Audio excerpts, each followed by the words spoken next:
Previously on Episodio.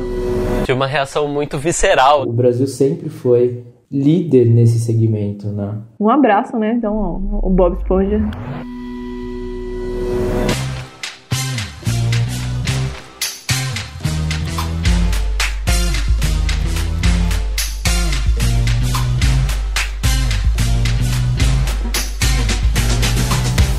Olá, internet! Eu sou Simeon Castro. Eu sou Clara Helstab. E eu sou o Leandro Nunes. O episódio de hoje talvez seja o mais musical que nós já fizemos. Isso porque nós vamos falar de um fenômeno da década passada.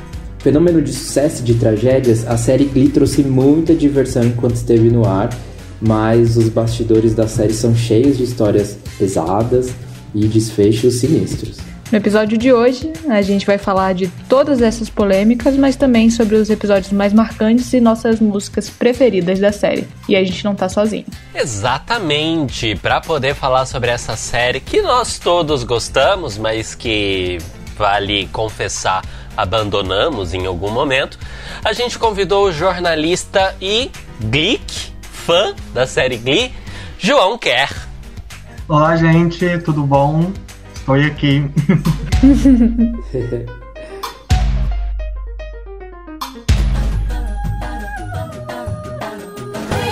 Pra gente começar de uma forma um pouco mais leve, porque afinal de contas essa era uma série que caracterizada como comédia, né, na classificação dela. Isso. Apesar de fios de trama ali também serem um pouco baseados no drama, a gente vai falar sobre os episódios mais marcantes. Ela começou a ser exibida em maio de 2009 e com 10 anos do lançamento deixou cenas e episódios memoráveis. Às vezes foram bastidores da vida dos atores, outras vezes o sucesso que as músicas escolhidas fizeram, ou ainda uma mistura dos dois. Bom, o primeiro episódio, esse eu já vou confessar, é um dos meus preferidos. É o da primeira temporada, que é o nascimento do filho da Queen, que é um momento muito teatral. Eu preciso dizer que eu adoro todos os episódios que são teatrais da série. E esse é um deles, que é com a cena do filho nascendo, né? Ela vai para o hospital com todos os estudantes, né? Todos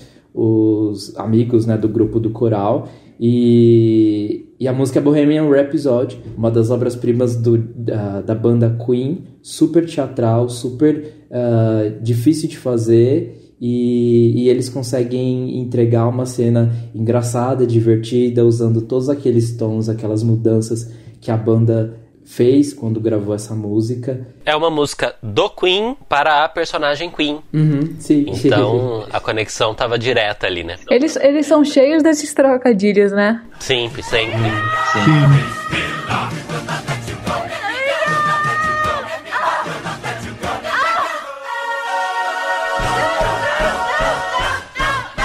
E é desse episódio também, se eu não me engano. Que é da Rachel e do Finn, que é que eles cantam juntos na apresentação, né? Acho que é mais uma do Journey, se eu não me engano, que é Faithfully. I'm forever yours, faithfully. Acho que ficou lindo o dueto dos dois e acho que ficou até melhor do que os que eles tinham feito antes, assim. Acho que é a primeira vez que eu gostei muito de ouvir a voz deles casando, porque ficou muito melhor do que, sei lá, Nowhere, por exemplo, que os fãs adoram. Tell me how I'm supposed to breathe with no air. Mas eu preferi dessa vez. Eu adoro uma música que eu acho que genial, assim, é quando a Rachel, eu não lembro em qual temporada, quando ela começa a se envolver com um menino chamado Jesse. E aí o personagem do Corey canta uma música que chama Jesse's Girl, e a música fala exatamente tudo que tá acontecendo entre os dois, e a música realmente se chama Jesse's Girl, né? Eu acho que casa muito bem, eles adoram essas brincadeiras, são muito divertidas. Eu me identifico muito, muito, muito. É muito coisa do Ryan Murphy, né? Que é esse cara cheio das ironias e das metalinguagens, né? Ele é cheio disso, sempre. Eu acho que é quando a série abre, né, com a primeira temporada e provocando esses cruzamentos, eu acho que é um dos motivos da gente estar falando nesse episódio de Glee, né? Porque essas coisas, nesse caso da cena da Queen, afeta a música da banda Queen também, e aí isso vai crescendo na segunda temporada, na terceira, e esses cruzamentos vão fazendo a gente criar de fato um grande fenômeno, né, que é Glee. Sim. Eu acho que Kier vai gostar da minha outra lembrança. Você falou da brincadeira do nome, de Queen com Queen. Tem a brincadeira do nome de Britney com Britney, né? Que é um dos meus episódios favoritos. Eu adoro esse episódio. Eu acho que, tipo assim, pra quem é fã também da Britney, foi um grande presente, porque ela raramente revisita coisas da própria carreira, né? Até quando ela faz participação em outras séries de comédia, tipo How I Met Your Mother, ou ela fez Jane the Virgin também, se eu não me engano, é sempre alguma coisa nova. Em Glee, ela topou não só participar de uma refilmagem de Baby One More Time, como ainda vestiu a roupa que a Madonna tinha vestido no clipe original de Me Against the Music, né? Então acho que esse episódio é super especial, tipo, por N motivos.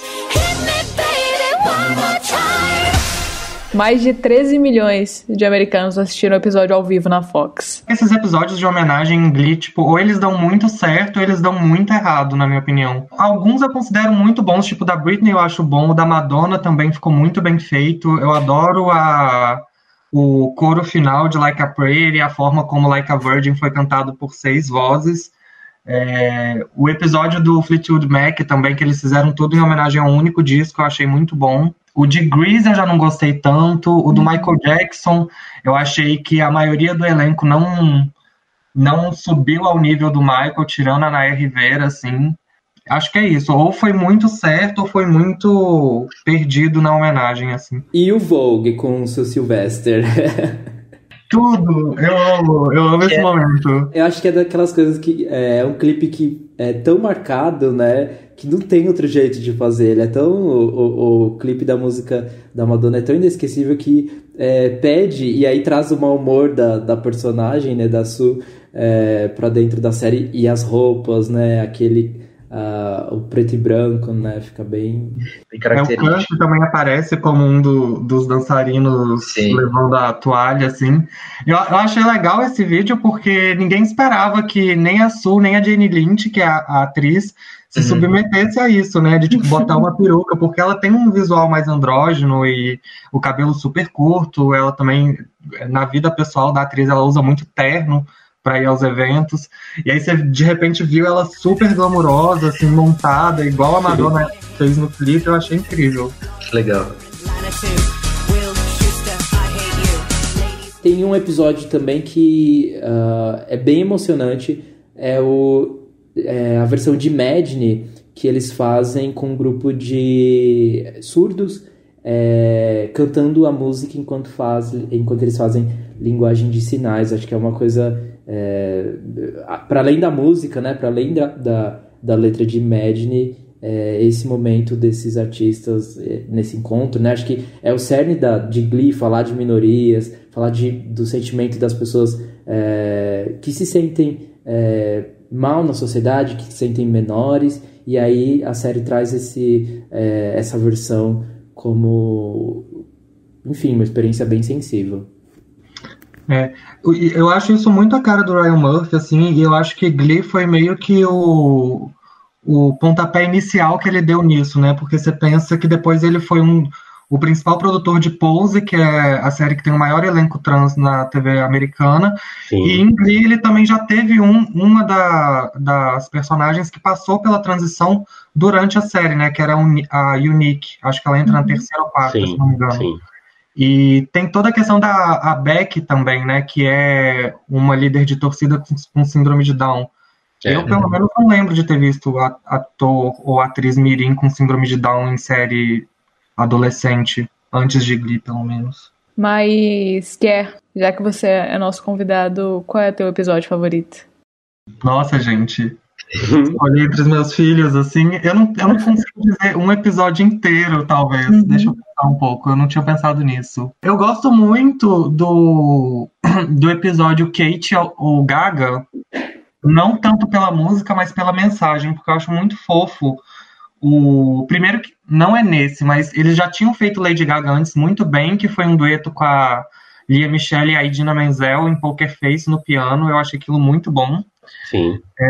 Mas quando eles vão para esse episódio, tem toda essa história do Finn ser ligeiramente homofóbico, e a gente não esperava que ele fosse tão homofóbico na série, porque ele é tipo um mocinho e amigo do Kurt, e é um episódio que, pra mim, tocou muito nesse quesito dele ser o cara, o capitão do time de futebol que estava disposto a vestir os figurinos doidões da Lady Gaga para apoiar o Kurt contra o bullying na escola. Então aquilo mexeu comigo bastante.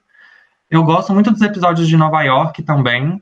Uhum. Acho que eles são muito... Se dá pra perceber que o elenco tá super animado de estar filmando lá, pelas cenas. Mas da 4ª temporada? Da primeira vez que eles vão a Nova York. Ah, tá. Pra disputar pela primeira vez a Nacional. Ah, não, porque quando eles vão pra morar, a série já tava ali, né, colina abaixo. Entregando, né? Isso, o roteiro tava fraco.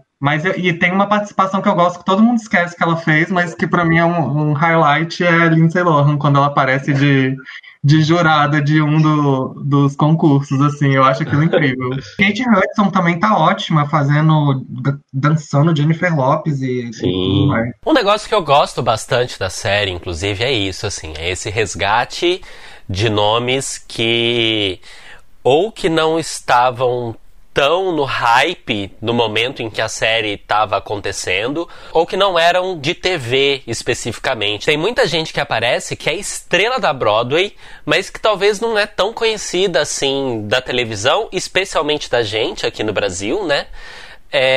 E aí eles incluem essas pessoas ali no roteiro, na série, que tem tudo a ver, afinal de contas é uma série musical. E assim, é encaixado de uma maneira espetacular. Essa é uma das coisas que eu gosto, porque foi mostrar e trazer músicas antigas que talvez eu não conhecesse, de épocas que eu não conhecia, e com pessoas que eu não conhecia, para expandir assim, aquele horizonte da gente e ampliar também a quantidade de referências que a gente tem, né? Você falou desse negócio de resgatar músicas antigas, etc. Teve uma cena que me deixou muito impressionada, assim, Eu jamais pensei que essa música pudesse ser adaptada de outra forma, que é uma música que tem My Fair Lady, que chama The Rain in Spain, que é a personagem da Audrey Hepburn aprendendo a falar inglês sem um sotaque tão carregado. E é basicamente a música só perguntando Where does it rain in Spain? Enfim, e aí conseguiram encaixar essa música num momento em que os meninos estavam tentando fazer Puck estudar, sabe? Uma música do My Fair Lady de não sei quantos anos, enfim, eu acho que isso que você falou é muito, muito real, sabe? É impressionante a criatividade e eu não sei, tipo, o tato que eles têm pra poder encaixar umas coisas assim surpreendentes. Essa coisa do pessoal da Broadway eu acho muito incrível, porque, por exemplo, eu não conhecia a Idina Menzel e não conhecia a Kristen Chenoweth. Também e não. Elas são duas lendas, assim, vencedoras de Tonys e etc. E na série foi quando eu comecei a descobrir um pouco do trabalho delas como vocalistas e cantoras. Depois a Idina até estourou porque ela fez Frozen, né? Cantou Let It Go e tal. Mas eu acho que elas são, assim, primorosas. O Jonathan Groff também, ele depois estourou na carreira, mas ele veio do teatro. Inclusive era amigo da Lea Michele. E isso é uma coisa do Ryan Murphy também, né? Ele sempre pesca gente do teatro para séries. Sim, muito. O protagonista, acho que de... The Politician. The Politician. Também veio de lá, é um super vocalista. E, enfim, eu acho isso bem bacana. Uma das músicas que veio um pouco desse universo do teatro e que eu arrepio toda vez que eu escuto, e se eu estiver no ônibus eu começo a chorar olhando para a janela. Assim. É a versão da Kristen cantando Home, que é na primeira temporada ainda, e quando ela termina é tipo aquele super vozeirão, não sei o que, aquele vocal bem teatral no final, que ela segura a nota até não dar mais. E eu descobri que ela consegue fazer essa performance ao vivo, porque Glee tem muito disso, né? Os atores acabam conseguindo reproduzir aquilo no palco de um take só. E depois, enfim, só uma curiosidade também, mas eu descobri que essa foi a primeira música que a Whitney Houston já cantou na TV, assim. Olha! Então, quando eu fui ouvir a versão da Whitney e depois você ouve a versão da Kristen, você fica tipo, gente, a Kristen conseguiu cantar melhor que a Whitney Houston. Eu quero deixar claro que foi essa música que eu fiz. Maria Whitney Houston, nem público, nem privado.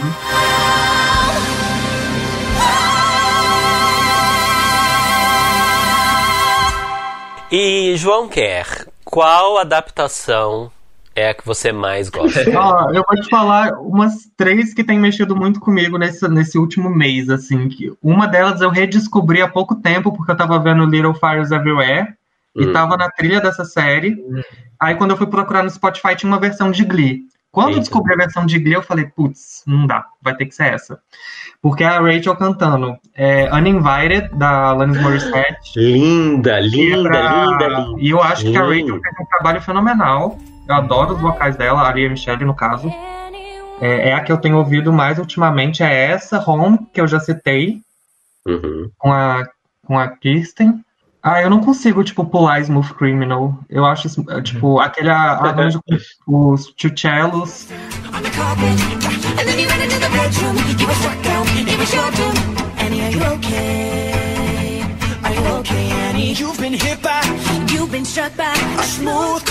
O que eu acho interessante nessa adaptação é que a Naya era meio que pra ser a coadjuvante ali, considerando inclusive assim a distribuição das letras para quem estava cantando. Mas não, ela é absolutamente a protagonista daquele número. Sim, ela engole a cena, né? Você, vê que ela tem o que os americanos chamam de star power, né? Você não consegue tirar o olho dela durante a cena, de tão, que aquilo ali foi um dos pontos altos dela na série, realmente.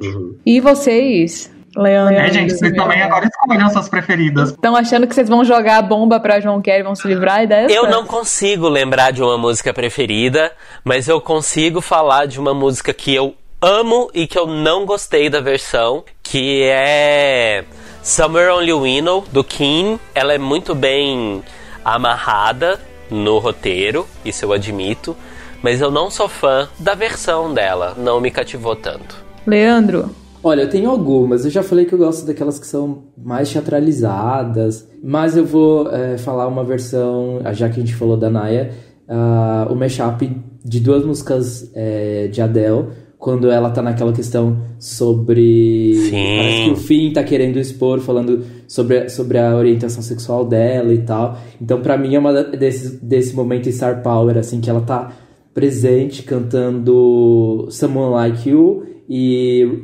Rumor Has It, de Adele.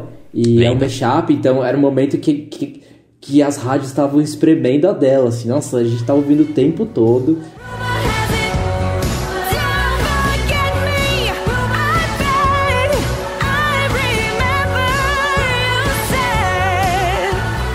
Mas lembra que tinha a rolar uma notícia nessa época que uma loja nos Estados Unidos tinha proibido os clientes de tocarem Adele no piano?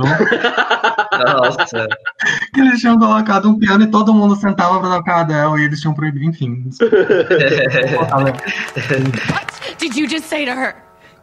I said I thought you were great. No, you're lying. No, he literally just said You that. tell her too? Santana. Everyone's gonna know now because of you. The whole school already knows. And you know what? They don't Not just care. the school, you idiot. Everyone. What are you talking about? As minhas 2 apresentações. Eu sou muito do amorzinho, então eu gosto de duas músicas que são meio assim de declaração. A primeira é a Teenage Dream, de Blaine Kurt. É muito Adoro fofo. essa versão, acho muito fofo.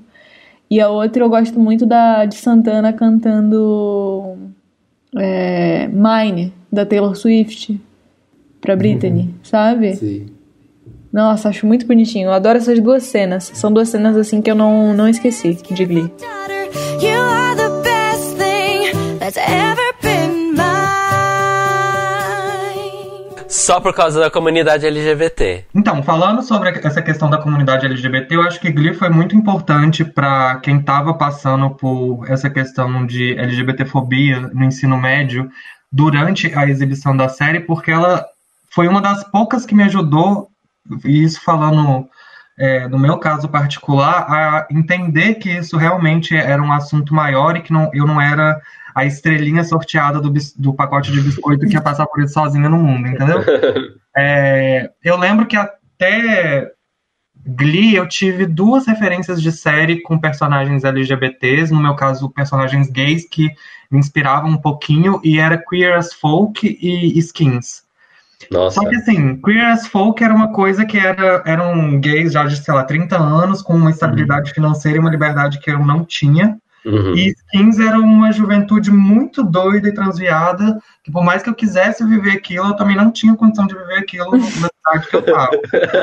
Não tinham festas daquelas em Guarapari.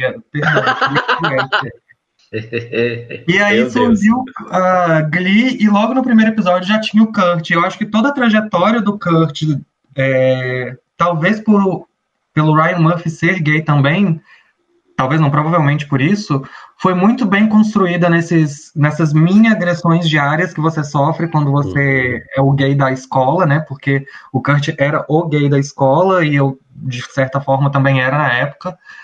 E essa coisa de, tipo, do nada você é empurrado e do nada você tá andando e as pessoas te xingam sem você ter feito nada. E isso, pra mim, funcionava muito essa questão da representatividade e de uma forma que eu não tinha visto ainda. E eu me apeguei muito a isso. Por mais que eu odeie o personagem do Kurt, acho que é o que eu menos gosto da série. Nossa, eu revelações. Acho insuportável cantando, tadinho. Eu adoro ele, mas a voz dele é muito ruim. Espero que ele faça outro trabalho que ele não cante. Mas o personagem em si me trouxe muito esse alento, assim. E com a morte da Naya, eu vi que a Santana funciona da mesma forma para muitas meninas. Uhum. E imagino que da mesma forma, quando ela foi introduzida, a Unique também tenha funcionado como uma personagem trans, né? Além do Kurt, teve todo o negócio dos pais da Rachel serem gays também. Eu achava isso muito bacana, dela ser a estrela do programa Filha de Dois Pais Gays. E, tipo assim, não era uma menina super problemática que chegava em casa e tinha problema porque os pais eram gays, entendeu? Isso nunca foi um motivo dela ser degradada na série. E uma das storylines do Kurt que eu acho que mais bateu pra mim foi a questão do... O menino que batia nele. Do Karofsky, o nome dele.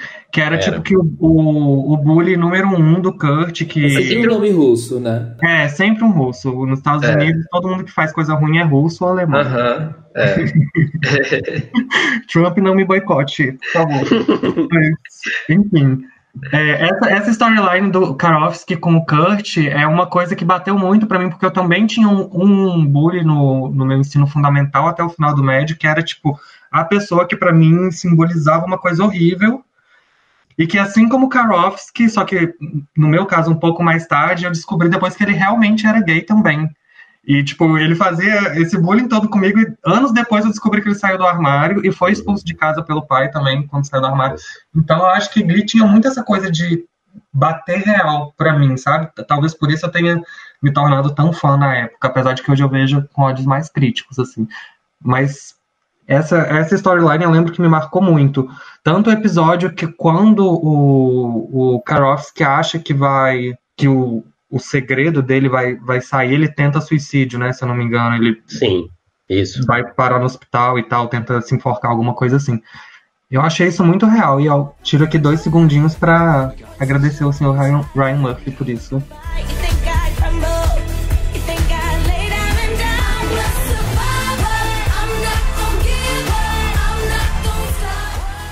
Mas apesar de ser uma série de comédia e trazer bastante alegria pra gente que assistia, né? Ser uma série desenhada pra ser uma série divertida, mas os bastidores da série não são assim tão agradáveis.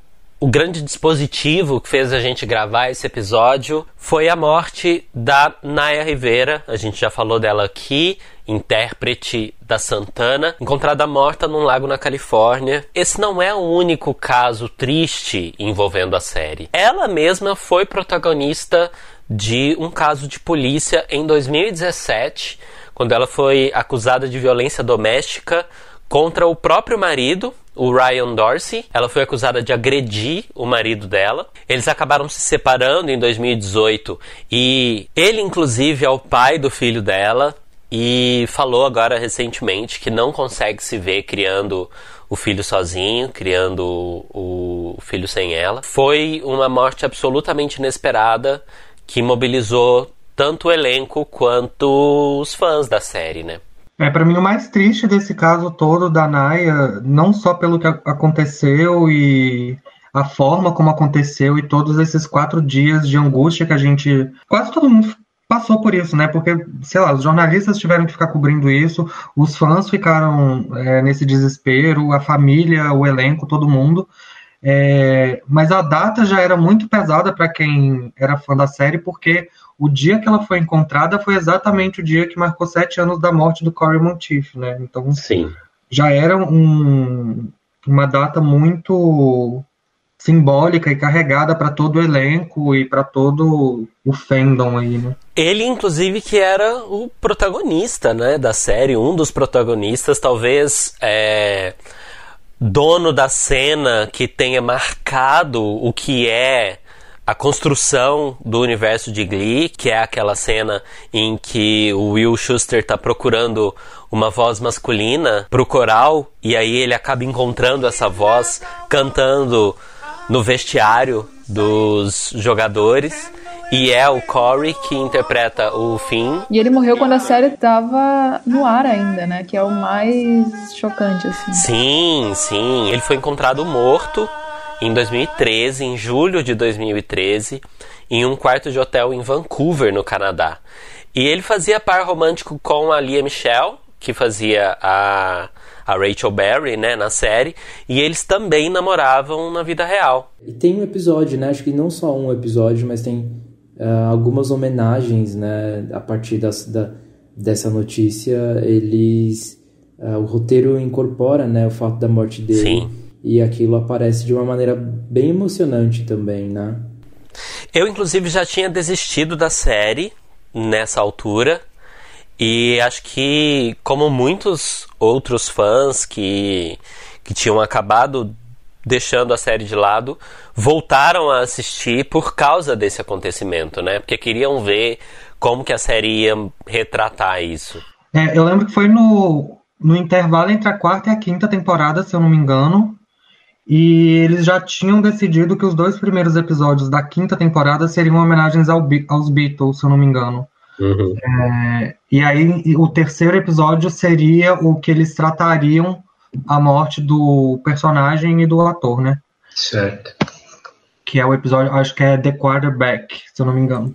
Sim, é esse. E como é que foi essa solução Como é que então, ele tem esse problema que os fãs apontam e muita gente também não ficou muito satisfeita, que eles não dão um motivo pra morte, assim.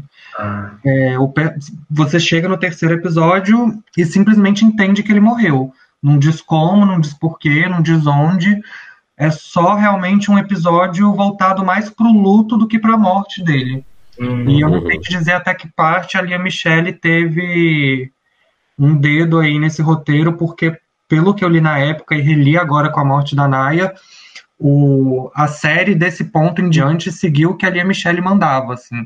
Que foi meio que o Ryan Murphy chegou pra ela e falou: o que você quer fazer? Você quer que a série acabe aqui? Você quer que continuar? Como você quer abordar isso? E de acordo com os relatos do Ryan Murphy, ela disse que queria voltar a trabalhar. Uhum. Tanto que foi ela que escolheu a música de homenagem ao Cory, né, no episódio. A que ela canta? Que ela canta, Make You Feel My Love, na versão da Adele. Chorando, obviamente. Esse episódio, pelo que eu já li sobre ele foi pesado tanto para os atores quanto para os roteiristas, até para os câmeras, porque diziam que o Cory era tipo um desses parças, assim, que era amigo de todo mundo do por trás das câmeras aí, da galera da produção, e tem entrevistas do Ryan falando que ele precisava parar o episódio várias vezes porque o elenco não conseguia segurar a emoção, assim. O pessoal começava a cair no choro, tanto que acho que, se eu não me engano, quase todas as performances musicais desse episódio foram gravadas de um take só, porque nem os atores estavam conseguindo também voltar a cantar as músicas, né? Mais de uma vez, porque eram músicas pesadas, eram músicas de homenagem, e eles não tiveram tempo direito de processar esse luto, então foi tudo muito pesado, assim, muito triste. E o tipo da morte dele, né, também foi muito complicado, porque ele morreu por overdose de heroína, ele tinha também tomado champanhe logo depois de usar a droga, de acordo, né, com os laudos médicos. E, além disso, só após a morte dele é que surgiu esse histórico de depressão e de recaídas que ele tinha com relação ao abuso de drogas. Que era uma coisa que não era conhecida do público, mas que quem era próximo dele sabia, porque eu inclusive vi, acho que foi numa reportagem depois, ou não lembro se foi um documentário que falava justamente sobre essas questões assim de mortes inesperadas, mas que meio que fazia uma autópsia da vida das pessoas, né? Como foi a trajetória até que se chegou a esse ponto. E aí mostra muito que ele era esse cara muito alegre, muito parceiro de todo mundo, que se tornava próximo das pessoas com muita facilidade, mas que por dentro lidava com todos esses fantasmas que às vezes não são fáceis de identificar de onde vêm.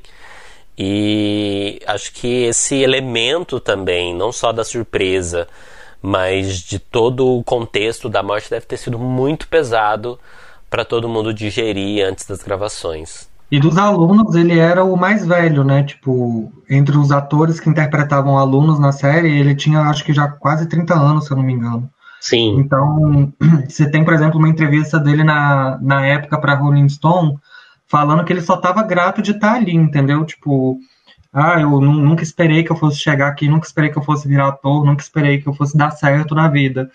Então, quando você lê isso em retrospectiva, você já imagina que ele devia ter um pouco de insegurança dentro dele. Tem um fato também que muita gente aponta, que ele não apareceu no último episódio da 4ª temporada, que foi a última gravada antes dele falecer, né? Eu não sei o que isso teria a ver muito, mas talvez pode ter, sei lá, machucado a autoestima, o ego dele. Eu não quero levantar nenhuma hipótese aqui também, que não tem comprovação. Outro caso complicado também, que envolve a série e envolve outro ator, é o do Mark Salling, que é o Puck, o Noah Puckerman. Ele que se suicidou em 2018.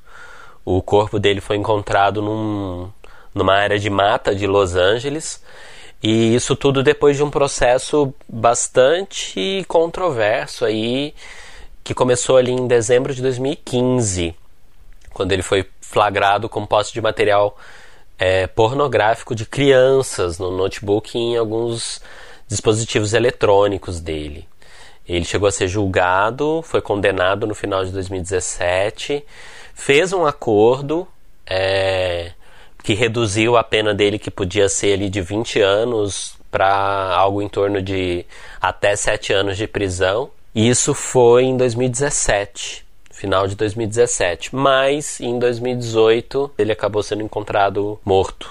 Eu acredito que nesse sentido são tragédias bem diferentes, né? A gente tem um acidente no caso da Naya, a gente tem uma questão de saúde, de abuso de drogas com Corey, e nesse caso se tornou judicial, né? Aquilo vai manchando a reputação da série, a reputação do próprio artista, um desgaste. Acho que o público fica chocado de fato, né? O público que admira um artista, como um crime, o julgamento de um crime por um artista transforma a visão, né? Hoje a gente continua discutindo, será que a gente continua ouvindo músicas, consumindo filmes de artistas que foram acusados de assédio, que foram acusados de importunação sexual? Como é que a gente lida com esse material artístico? Então isso é uma questão que talvez nunca deixe de ser uma discussão, ou nunca tenha uma solução, mas o desgaste emocional, mental, para todo mundo, e acaba com a notícia de que ele se matou, né? Então é uma coisa bem, bem grave. E o Mark Salling, ele também já tinha sido acusado em 2013 de agressão sexual por uma ex-namorada, porque ele teria forçado uma relação sexual com ela sem preservativo, contra a vontade dela. Já existia aí um histórico complicado de crime sexual na vida dele. É muito tênue a linha entre personagem e ator, né? No caso desses três, tanto do Corey quanto da Naya e do Mark agora. Tipo, na série ele também era o bad boy, ele fazia coisas que, se a gente for analisar friamente, eram imorais e erradas e julgáveis, mas que a gente passava, tipo assim, talvez não desse tanta seriedade, porque era uma série de comédia, era tratada com leveza, e a forma como esses delitos que ele fazia eram dirigidos também não davam tanta importância para o que era feito. Mas ele, se a gente for pensar, no primeiro episódio, ele é o cara que joga o Kurt no lixo, né? Ele é o principal bully da escola. Sim. De cara. O Corey também tem essa coisa da insegurança dele ao longo de toda a série, né? Ele fica, Mr. Schuster, será que eu sou líder desse coral? Será que eu tenho força para ir contra os jogadores de futebol e assumir uma posição no grupo dos excluídos e tal? E a Santana tem muito essa coisa de ser a Santana personagem em comparação com a Naya, e isso é algo que eu reparei depois que ela morreu, de acordo com os depoimentos do elenco, né, e os textos que eles escreveram, que ela parecia ter o mesmo espírito da Santana, né? Todos eles comentaram como ela era super inteligente, como ela tinha sempre um trocadilho esperto para dar, como ela sempre tinha um apelido divertido para alguém, como ela sempre protegia todo mundo. Então, acho que isso... a gente falou disso no início do episódio, mas, de acordo com esses três, assim, eu acho que é muito mais forte ainda essa questão de como o Ryan Murphy pega a característica dos atores e dilui isso nos personagens, entendeu? E conversa muito com toda aquela história antes da Naya morrer, né, que veio à tona da Lea Michele ser super mean girl nos bastidores e querer controlar, enfim, conversa bastante com isso.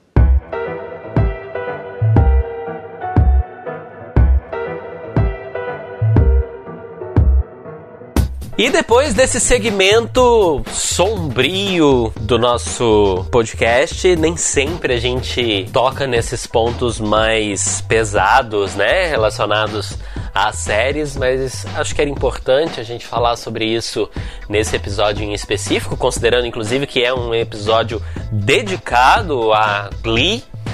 A gente vai tentar desanuviar um pouquinho as coisas com o Vi Recomendo, que vem com a atriz e apresentadora, modelo, DJ, Paty de Jesus, uma das estrelas da série Coisa Mais Linda, que interpreta a personagem Adélia. Vamos ouvir. Pra quem gosta de esporte, eu indico The Last Dance, que é a saga do Michael Jordan, Chicago Bulls, nos tempos áureos dos anos 90. É maravilhoso, traz muita história de superação, perda, luta, enfim, para se chegar num auge, né? E a gente vê o cara ali, sabe falar Michael Jordan, o cara mais pica que teve do basquete, não sei o quê, e ver a trajetória e as pessoas envolvidas, né, para que ele chegasse no topo, me deu um calorzinho, assim, no coração.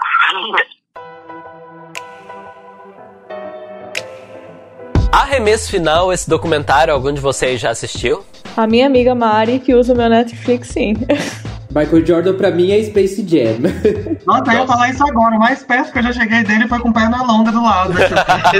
Exato. Eu também não assisti, mas fica aí a sugestão.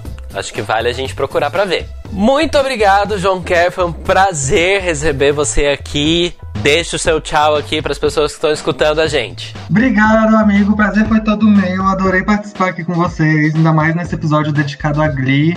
Reviver o meu passado de Glick, que não é tão distante assim. Tipo, semana passada eu ainda era um Glick.